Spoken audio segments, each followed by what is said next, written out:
All right, good morning.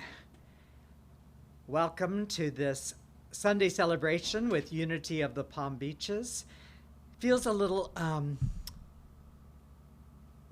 odd, I guess, for me to say Sunday celebration, as it often will feel odd to me for someone to say, like, happy holiday weekend on this holiday in particular.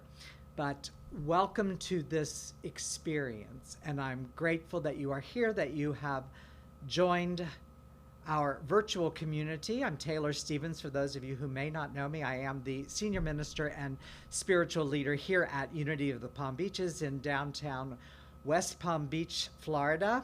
We are in week 11 of our social distancing, so we are not, once again, able to meet together physically, but we are very, very blessed to have this technology to be able to come together to join in this experience. We have a team of people who make this possible for us. Very, very grateful.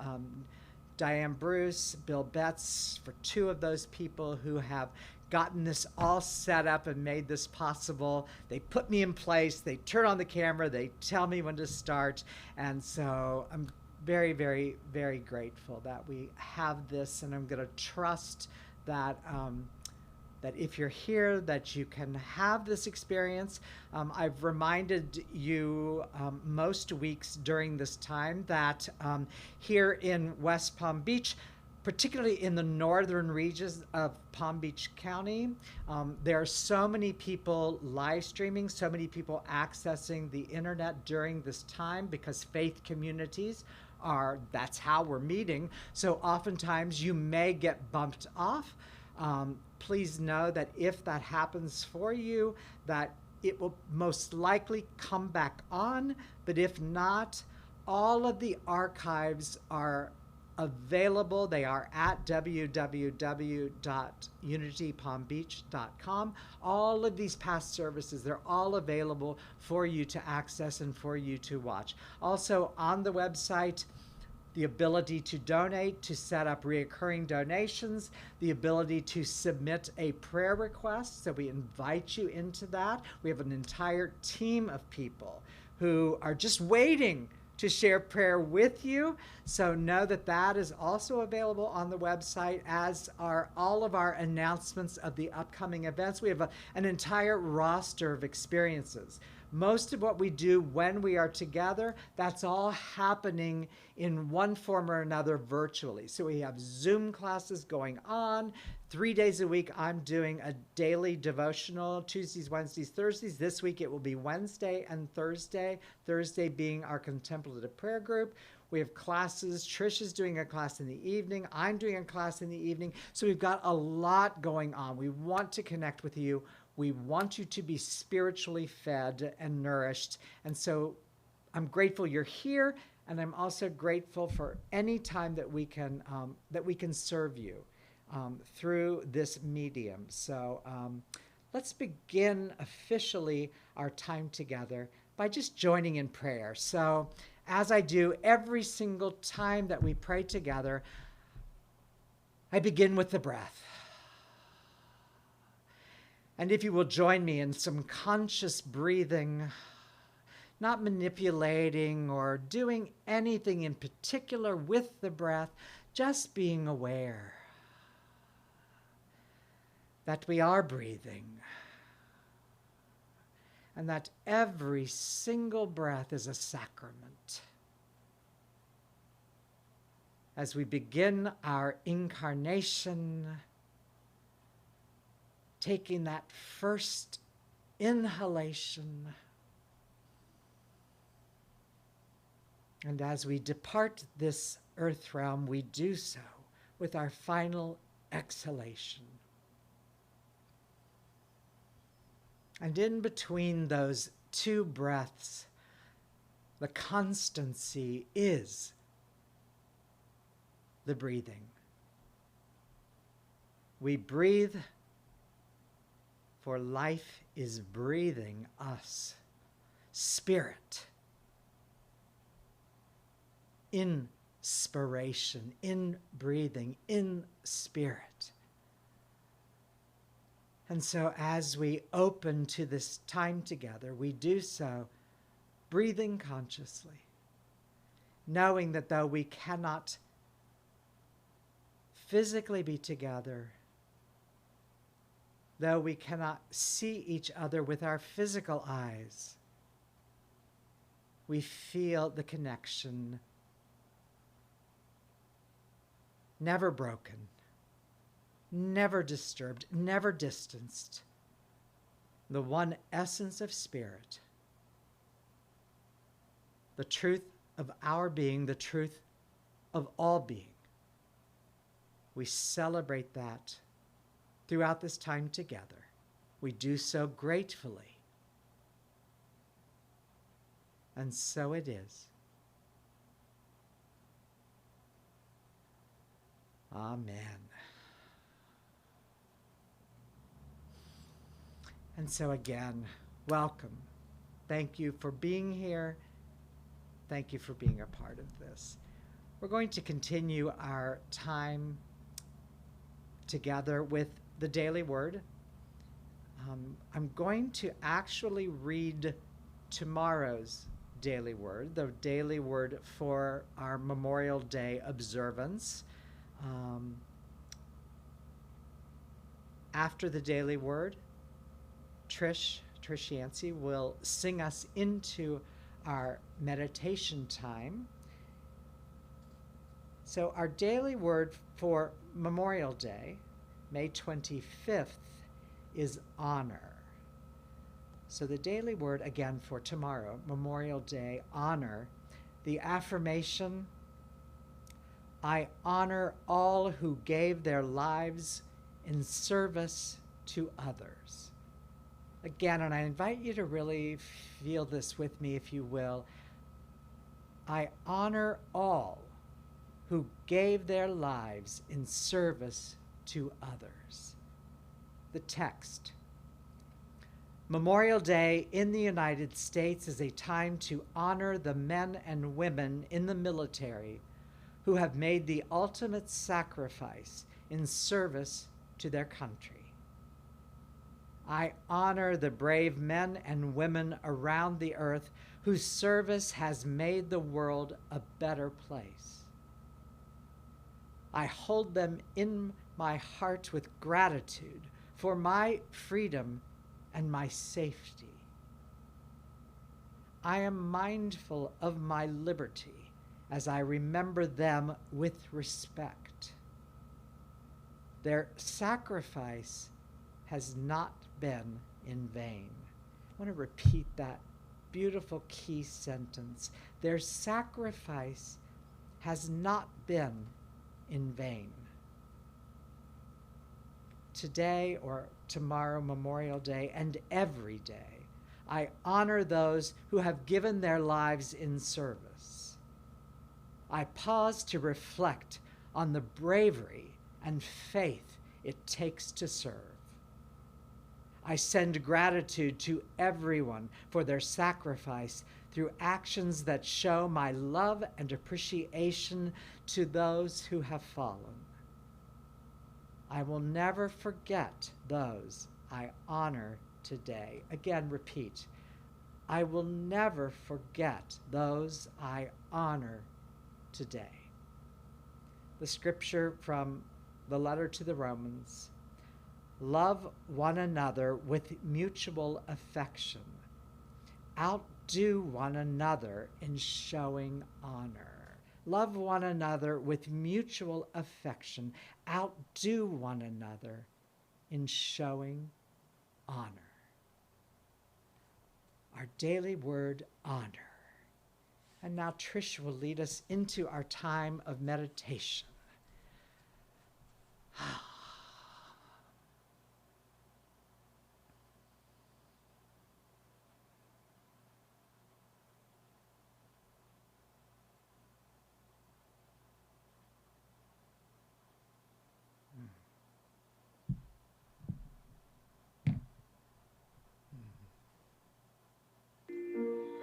I feel my heart calling.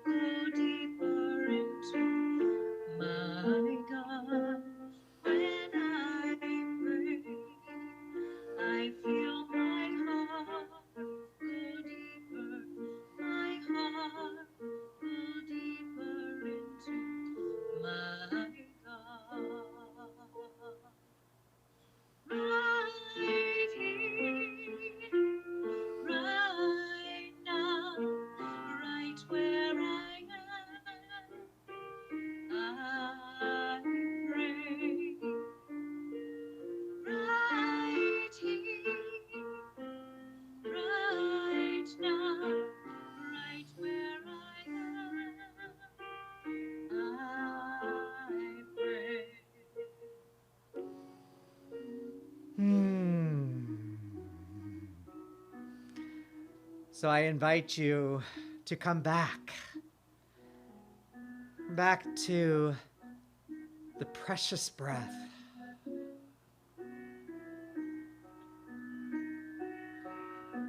Feeling this opportunity to be and to become more spacious, more still.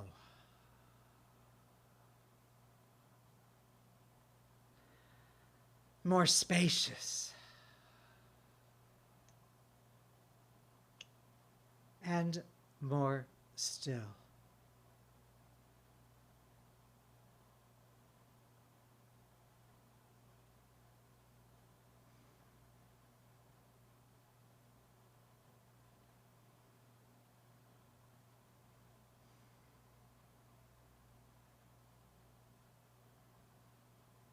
So I invite you to join me, if you choose,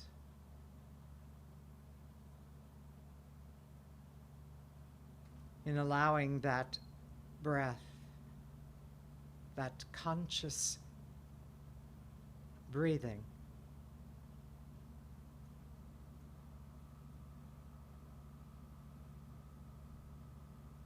to deepen you,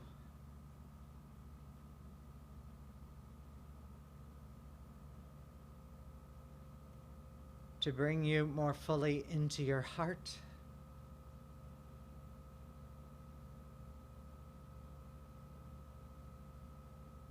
into your body,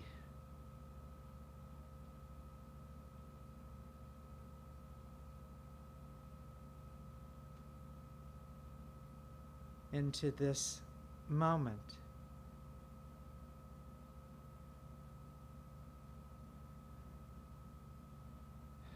This moment.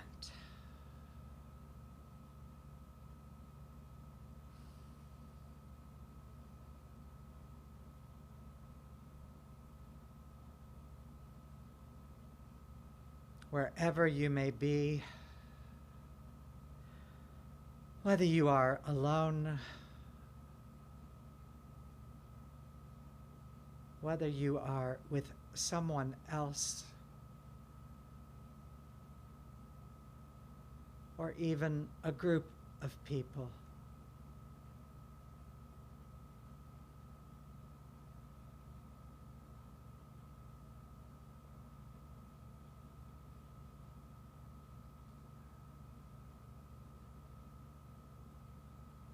Bring your awareness and your attention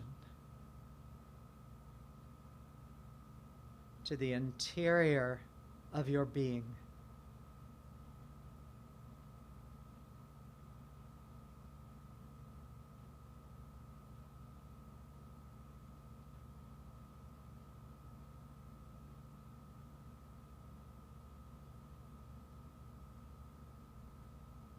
The place where only you can go.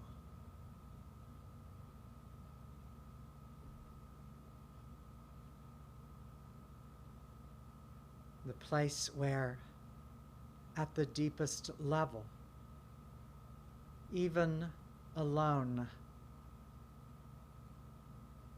gives way to the All One.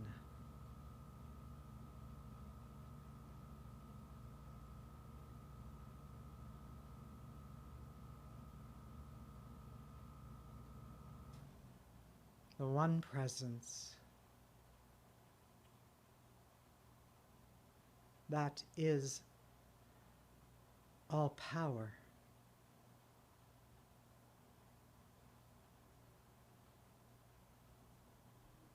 That is all life.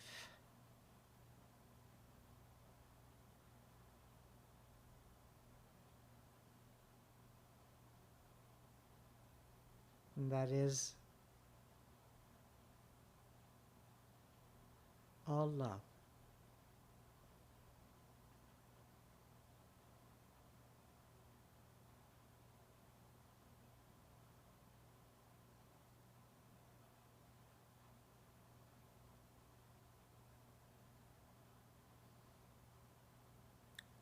Allow each breath to bring you deeper,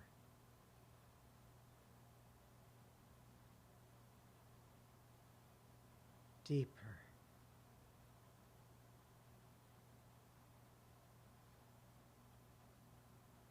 beneath the thoughts,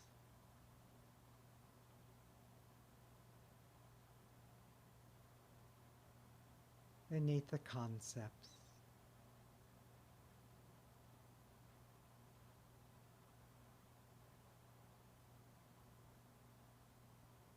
Deeper into stillness. Be still. Be still.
And we bring back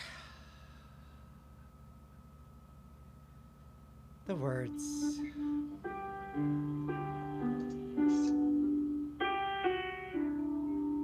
the sounds,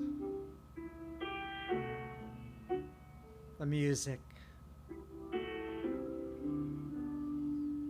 As we do so, we continue to feel this underlying stillness. It is from that stillness we continue this time. And so it is.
dreams we left behind.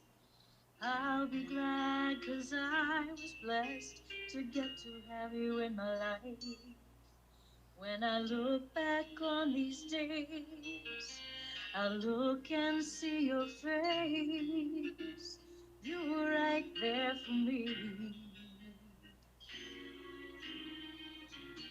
In my dreams, I'll always see you soar above the sky.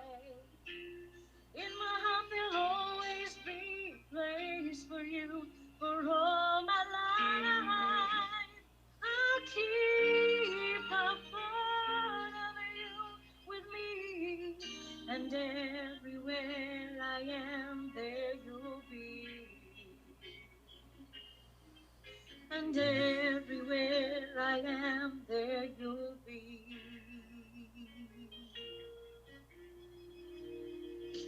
Well, you showed me how it feels to feel the sky within my reach, and I always will remember all the strength you gave to me. Your love made me make it through. Oh, I owe so much to you. You were right there for me.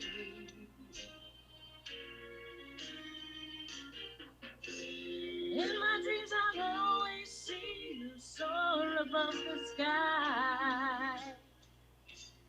In my heart, there'll always be a place for you for all my life. I keep a part of you with me, and everywhere I am, there you'll be. 'Cause I always saw you, you my light, my strength. And I want to thank you now for all the ways you were right there for me. You were right there for me. For always, in my dreams I'll always see you soar above the sky. In my heart there'll always be a place for you for all my life. I'll keep a part of you with me, and everywhere I am, there you'll be.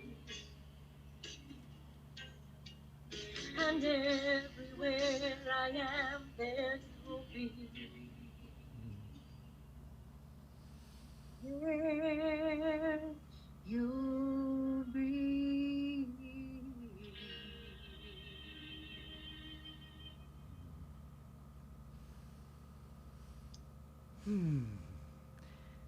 Thank you, Trish. Thank you. It's a beautiful song. I'd never heard that before. Trish actually introduced me to it this week, and yeah. As I said at the beginning of our time, it's such an interesting weekend. I've heard a few different people say that this is and this will be a Memorial Day weekend like no other.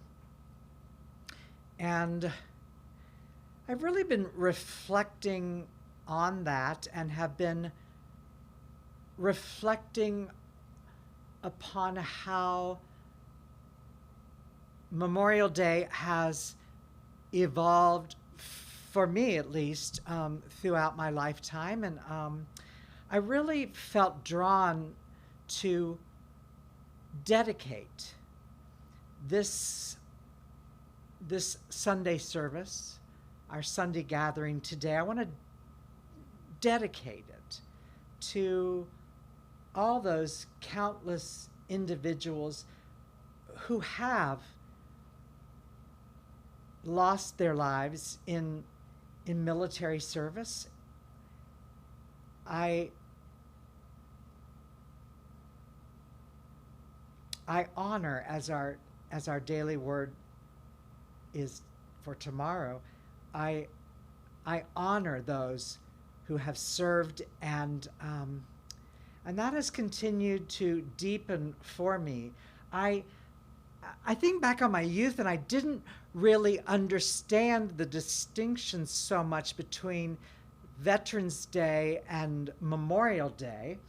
And even now, as we approach one of those holidays, I I tend to honor all beings who have served, both those who are still living, and certainly those who have lost their lives. Um, I'm sure that there are a number of you watching this who are veterans, and I thank you for your service. I am grateful that you're still here, that you survived that service, and are able to be a part of this experience this morning. Um, I can't imagine the amount of courage and bravery to to do something like that. We were speaking a little bit before our gathering, Diane, Bill, and and I was sharing with them that I grew up in a family that didn't, no one was actually killed in combat in service to our country, but I grew up in, with a number of people who did serve in the military, and was sharing and reflecting upon how in my father's generation, but even more so in my grandfather's generation, that was something that you did, that you honored your country, and you honored this great idea of democracy by serving, by you didn't really question that until I was slightly older, and then there were the demonstrations during the time of Vietnam, and so a different dynamic came into play. But earlier than that, and it's an interesting dynamic to follow even today. I still just whenever I see military personnel, particularly I see them in airports or on airplanes, and I often something happens inside of my heart. There's just something very emotional, something that just moves me, and I find myself more and more honoring that, and honoring the Gold Star families, and what a sacrifice that is. I was blessed a couple years ago to do a wedding of two women, one of which is in the military, and the spouse is currently traveling the world to be with their military spouse. And I remember saying during the service that I thanked the person who was actively serving in the military, but also the spouse, because that's a true sacrifice. And I don't lose sight of today or any day really that, this notion that I've heard for a lot of my own life that freedom isn't free. And so today, a Memorial Day like no other, many of us, perhaps most of us in this culture, may choose to continue to socially distance, to maintain the parameters that science and medicine has given us in terms of keeping ourselves healthy and safe in this time of pandemic, but also to spend this time. And I invite you, I dedicate this particular time together in honoring those who have paid that ultimate price, so that the rest of us can have this experience. You know, the fact that I can sit here and share these ideas with you, that I am free to share what's still in our culture and in our world today. You know, these unity principles that we, some of us, I've been around it so long that sometimes I take them for granted, but they're still, for a lot of our world's population, these are pretty radical notions. They're radical ideas. And the fact that we live in a culture and in a country where we can share these freely, you know, people have paid a price for us to be able to have this experience. And I honor that. And I'm grateful for that, you know? And that wasn't always true in my life. I didn't pay attention to that for a long, long time, even into my adulthood. I wasn't plugged into that. I've shared this with some of you before, but less so perhaps this year, but Memorial Day for me, being brought up in the North, you know, as a child and into my teenage years, Memorial Day was moving us toward the end of school, the beginning of summer vacation, the Memorial Day weekend. I wasn't aware at all about the underlying meaning of it. For me, it was the time when swimming pools opened. This is the piece that I've shared with some of you, that for my grandmother, who was not a veteran and certainly, you know, didn't lose her life, or there was no family member that had lost their life in service to our country. For her, you know, Memorial Day, as it was called, Memorial Day was initially called Decoration Day. It was the day where you decorated the graves initially of veterans, people who had lost their lives in service to our country. But my grandmother was very plugged into this notion that that we should go to the cemeteries and decorate the graves of our family members who were no longer with us, not lost to military service, but whatever they may have died of. That was the time where she really believed very strongly that you should go and decorate the graves on Memorial Day. And she was very emphatic that when she passed away, and that all of us were to go, and she would say to us, you know, you better go decorate my grave or I will haunt you, you know? And so we would all kind of roll our eyes at that. Like, we felt like she didn't, you know, Memorial Day wasn't about her or our relatives, though many people, probably most of our country, perhaps at one time, went and decorated all of the graves. And so my uncle had a swimming pool.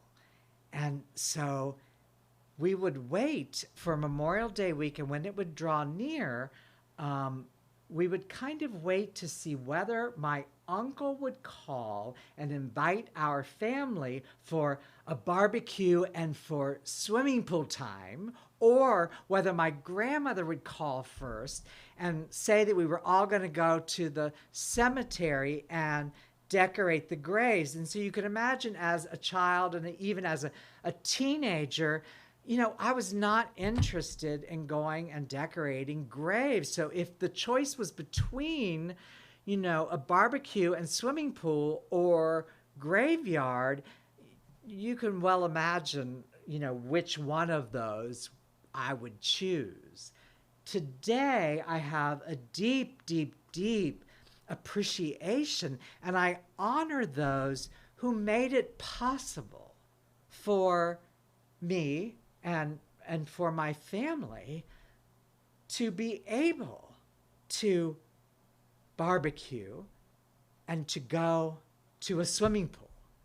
You know, that freedom of experience was hard earned, that people suffered and people died so that we had those freedoms. And so today that is very, very meaningful for me. And we watch people, today in, military personnel, people who are serving their country still are dying for our freedoms. And so if this is a Memorial Day like no other, yeah, it's a Memorial Day during a time of pandemic.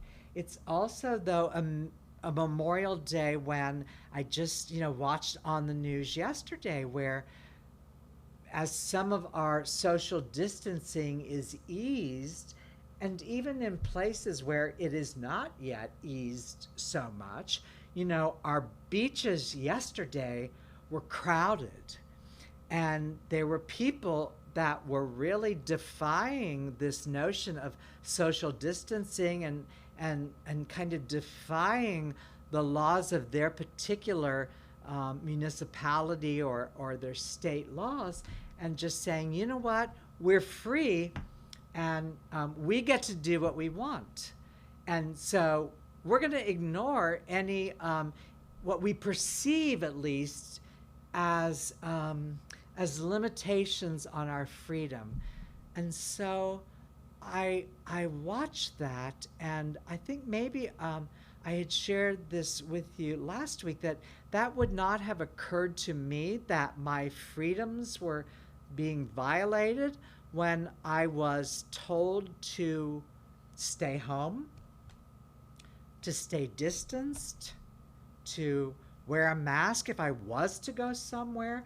I, from the very get-go, saw that as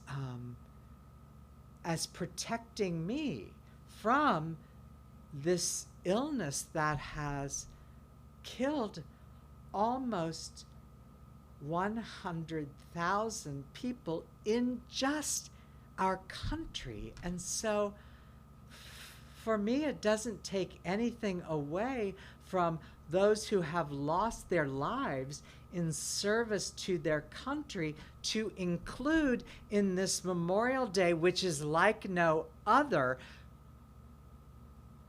I expand Memorial Day to include all of those in particular who have lost their lives in service of this battle, this war, if you will, against this enemy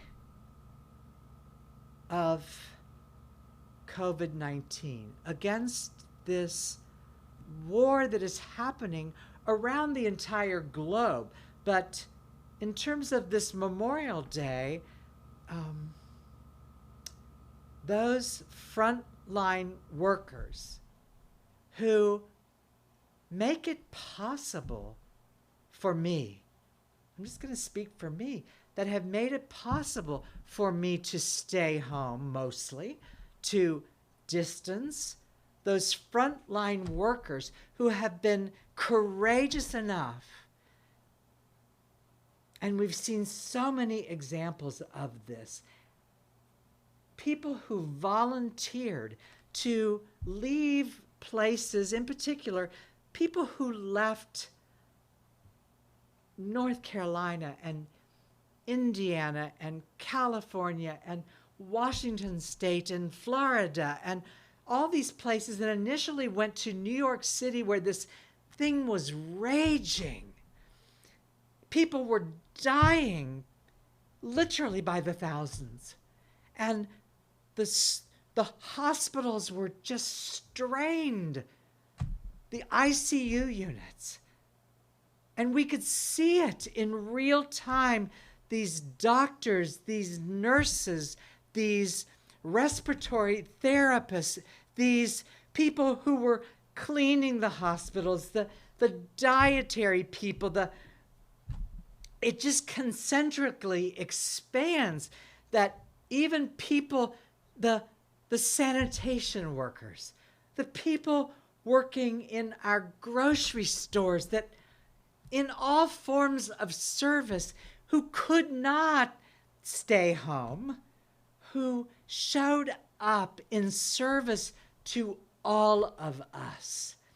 And thousands of frontline workers from all of those different areas paid the ultimate price for the rest of us. And I honor that. And I honor those people who, they didn't have to do that.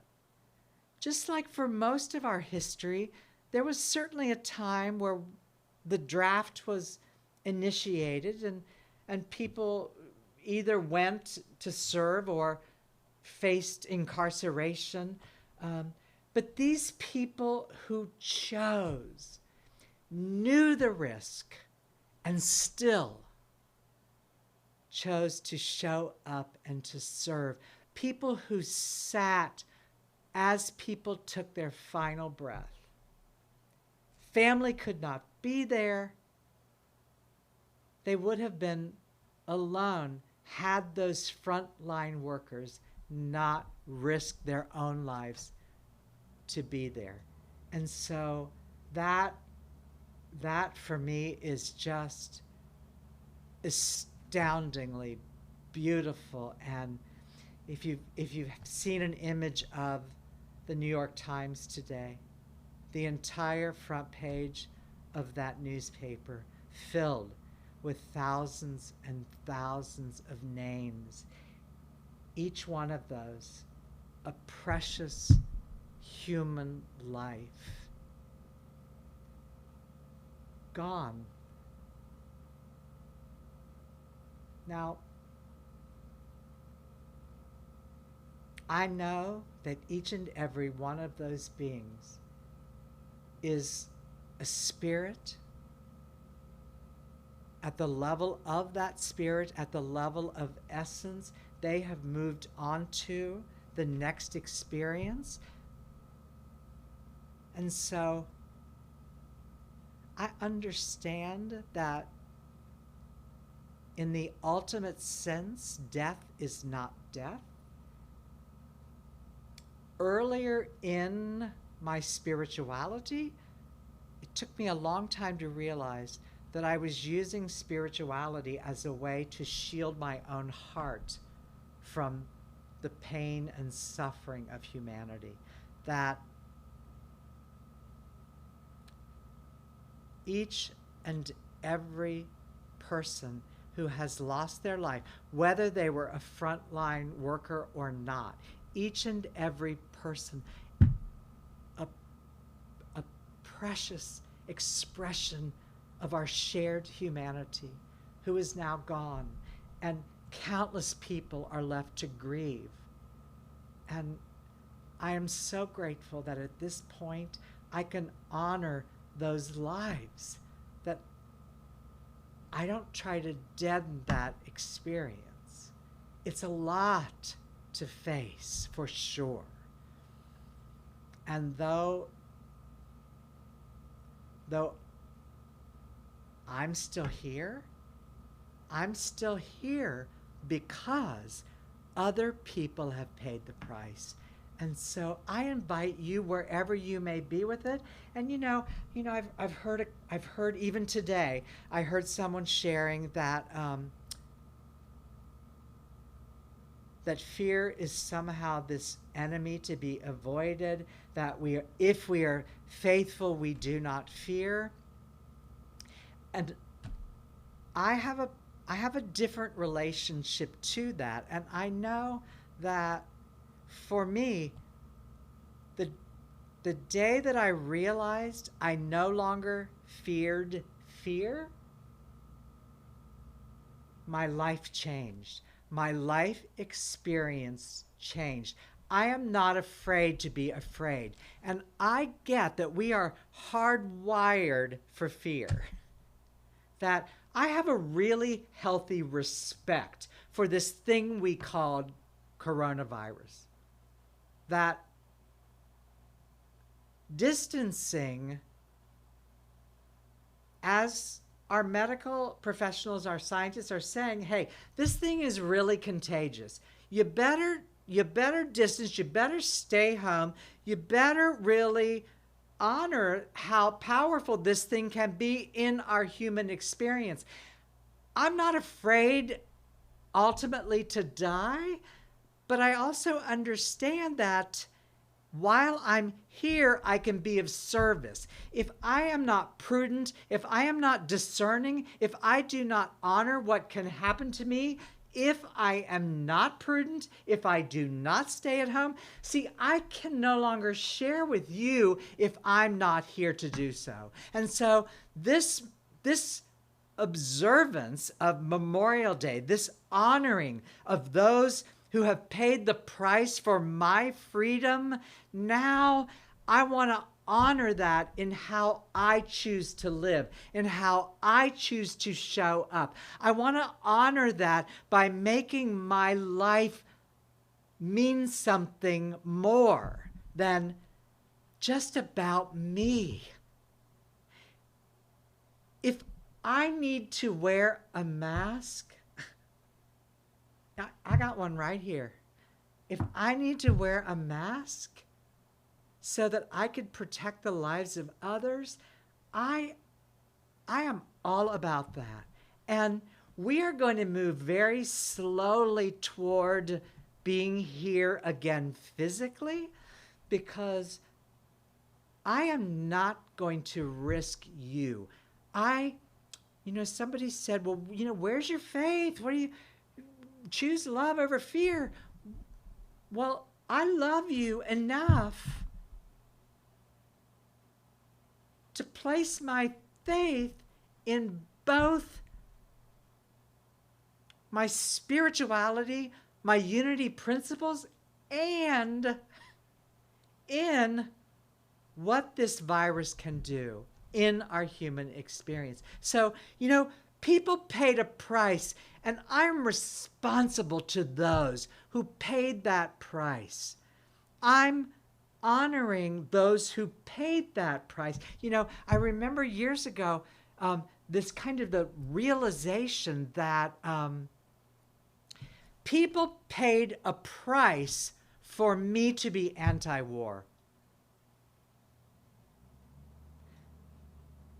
If I want to choose to carry a placard and demonstrate against war, I'm free to do that because others paid the price for me to do that. And because others are on the front lines,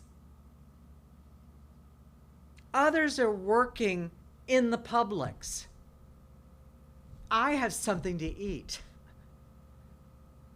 People are delivering food so that others can stay home. People are delivering my mail. All of those people are continuing to function now. I get to that people are being paid. That's their job, that it enables them to also feed their families. But it's both. So it doesn't take away from their service to also acknowledge that they need their compensation. But you know what? I am responsible to do my part. I want my life to be about more than just my own preferences, my own comfort, my own freedom to be free. I'm going to do what is recommended. And I invite you into this. See, I want to come out of this experience being more spiritually. We're first responders, not in the way that the doctors, the nurses, the health, but we're first responders in how we show up spiritually and how we contribute our prayer consciousness.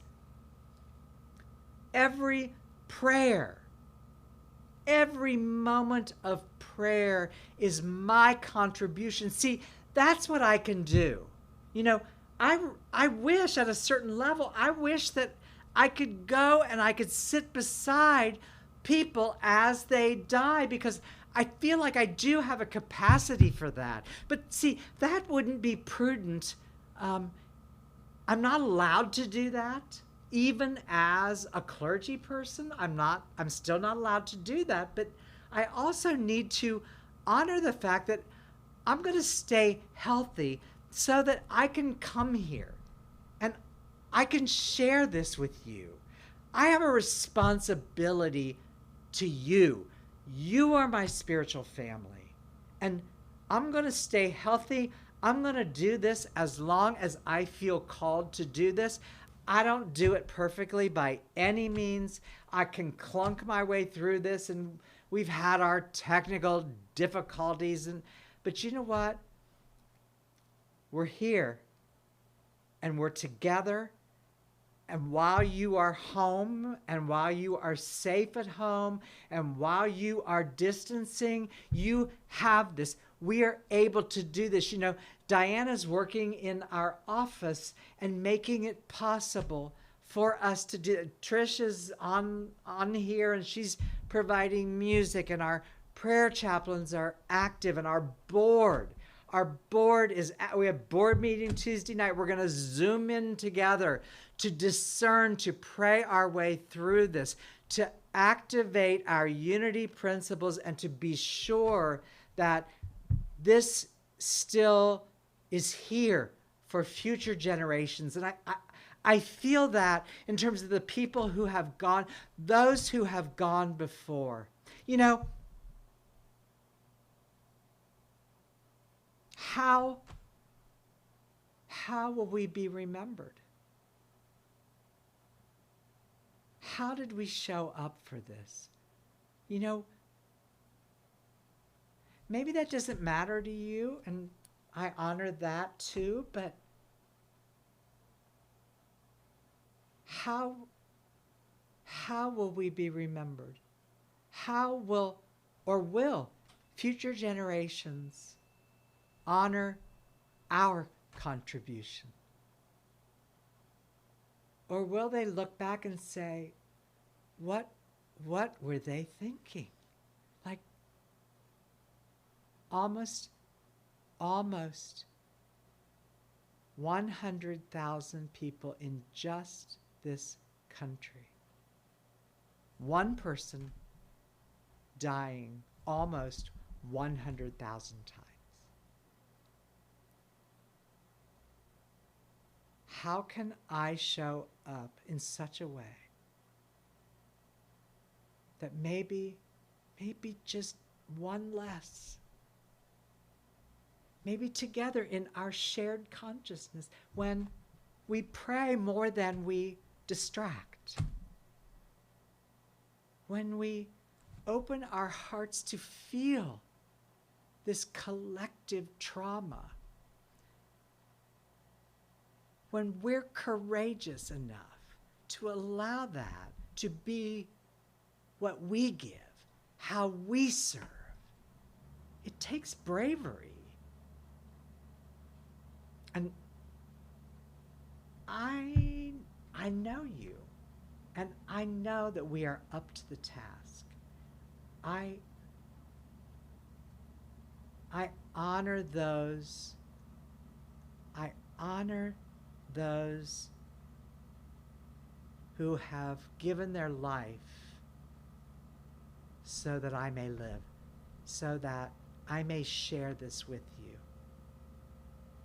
And I want my life to be a contribution. Have your barbecue.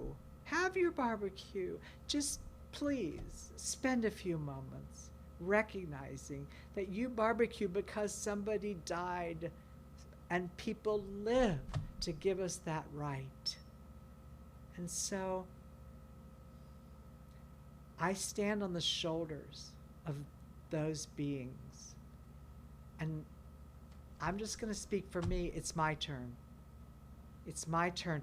I'm going to pray it forward, and I'm going to come out of this pandemic being more being more mature, being more focused, being more contributing, being more purposeful, knowing that I have spent this time as others are on the front lines. I'm going to allow my prayer to be that, the wind beneath their wings. I am so grateful. I am so inspired. These people are stunning examples of the best of humanity. It's our turn too. So we're going to end our time of honoring with our prayer for protection, with our peace song. Wow. You know, sometimes we sing it so often, we've heard it so often. Can we really let that message shine forth from us? I invite you, again, check out the website. Please consider donating, contributing, setting up reoccurring donations so that we can be here now and for future generations. Check out what's going on. There's a lot of wonderful opportunities to be together and to do our part. So pray with me that wonderful prayer, thinking of all those who have gone before, who have said this prayer, who have shared this prayer, who have radiated this prayer. We do it again now for all beings, whether they're on this live stream or not, for all living beings, for all those who have gone before. The light of God surrounds me. I am the light of God. The love of God enfolds me. I am the love of God. The presence of God watches over me. I am the presence of God. The power of God protects me. I am the power of God. Whatever God is, light, love, presence, power, I am. And so all is well, and so it is. Amen. Let there be peace on earth. Let it begin with me. Trish?